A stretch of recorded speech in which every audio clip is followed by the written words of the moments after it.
Sekarang udah banyak banget instrumen investasi yang ramah untuk pemula. Salah satunya peer-to-peer lending. Peer-to-peer lending adalah sebuah platform yang menemukan investor dan peminjam. Sebenarnya tujuan dari adanya peer-to-peer lending ini didasari oleh kebutuhan para peminjam yang merasa kesulitan untuk mengajukan pinjaman ke bank atau perusahaan keuangan lainnya. Juga para investor atau pemilik modal yang menginginkan return sepadan dengan instrumen investasi yang dipilih. Peer-to-peer inilah yang mempertemukan keduanya, mengganti fungsi dari bank. Dibanding instrumen lain, peer-to-peer ini memiliki imbal hasil yang menggiurkan. Menurut AFPI, return-nya bisa mencapai antara 16-23% per tahunnya. Wow! Tapi jangan lupa prinsip high risk high return ya. Walaupun return-nya tinggi, ada resiko yang perlu kamu pertimbangkan. Sebelum kamu memutuskan untuk berinvestasi peer-to-peer lending ini, pikirkan matang-matang kenapa kamu harus berinvestasi ke instrumen ini. Di video kali ini, Minko akan share beberapa pertanyaan penting yang harus kamu tanyakan ke diri kamu sendiri sebelum investasi di instrumen ini. Subscribe channel ini ya, dan nyalakan loncengnya biar finansialku makin semangat buat konten bermanfaat tentang keuangan lainnya.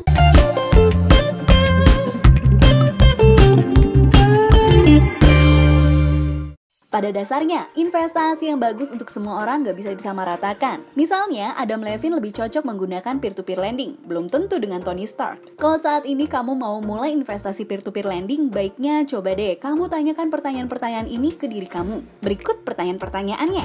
Yang pertama, seberapa paham kamu tentang investasi peer-to-peer lending? Hal ini akan menentukan bagaimana kamu akan mengambil keputusan dalam berinvestasi. Kalau kamu udah paham, kamu bisa langsung gunakan platform ini untuk mencapai tujuan keuangan kamu. Tapi kalau kamu belum paham, cari tahu dulu mengenai cara kerja peer-to-peer lending ini. Kamu bisa tonton video di tombol i untuk mengetahui pembahasan tentang peer-to-peer lending ini. Untuk kamu yang mau memulai, coba ketahui dulu cara kerjanya. Kamu bisa coba untuk masuk dari nominal yang kecil terlebih dahulu. Kamu bisa mulai dari Rp10.000 aja loh untuk mulai peer-to-peer lending ini. Yang kedua, apa udah siap menerima resiko? Setiap investasi punya resiko, baik itu resiko yang rendah ataupun resiko yang tinggi. Nah, pertanyaannya, apa kamu udah siap menerima resiko dari investasi tersebut? Peer-to-peer lending sendiri memiliki beberapa kategori dari return yang didapatkan, mulai dari return yang kecil sampai yang besar. Prinsipnya high risk high return, low risk low return. Kamu akan memiliki kemungkinan untuk mendapatkan hasil yang lebih tinggi. Buatlah manajemen resiko sebelum memulai investasi ya. Untuk memulai investasi ini, coba deh kamu cek video yang ada di tombol i ini. Yang ketiga, apa tujuan dari investasi peer-to-peer lending ini?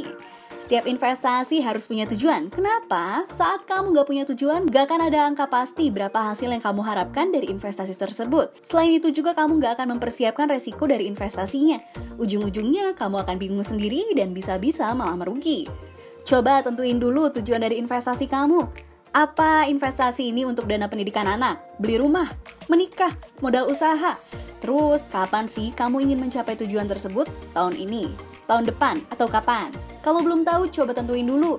Kalau udah tentuin, sebelum kamu memutuskan investasi di peer-to-peer lending ini, kamu pakai dulu aplikasi Finansialku buat hitung berapa dana yang kamu butuhkan untuk mencapai tujuan tersebut, berapa kira-kira inflasinya, dan berapa target investasi yang kamu harapkan. Sesudah mendapatkan perhitungannya, kamu akan tahu berapa besar uang yang harus kamu masukkan ke instrumen investasi tiap bulannya. Kalau masih bingung instrumen apa yang paling cocok buat kamu bisa tanya langsung aja ke perencana keuangan yang ada di aplikasi Finansialku. Kamu bisa lakukan konsultasi kalau kamu upgrade akun kamu ke premium. Kalau kamu sewa perencana keuangan di tempat lain, kamu akan mengeluarkan biaya sebesar 1 juta per 2 jam. Tapi dengan aplikasi Finansialku Premium ini, kamu hanya mengeluarkan Rp350.000 untuk 1 tahun. Dan kamu bebas tanyain apa aja tentang masalah keuangan kamu ke perencana keuangan yang udah tersertifikasi di aplikasi ini. Hal ini nggak akan sebanding dengan keuntungan yang kamu dapat di kemudian hari.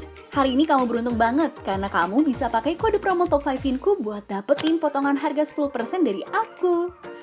Yang keempat, berapa keuntungan yang diharapkan? Setelah punya tujuan keuangan, kamu akan mendapatkan nominal berapa keuntungan yang kamu butuhkan untuk mencapai tujuan keuangan kamu. Dari situ, kamu tinggal cari di platform peer-to-peer lending sesuai dengan keuntungan yang kamu harapkan.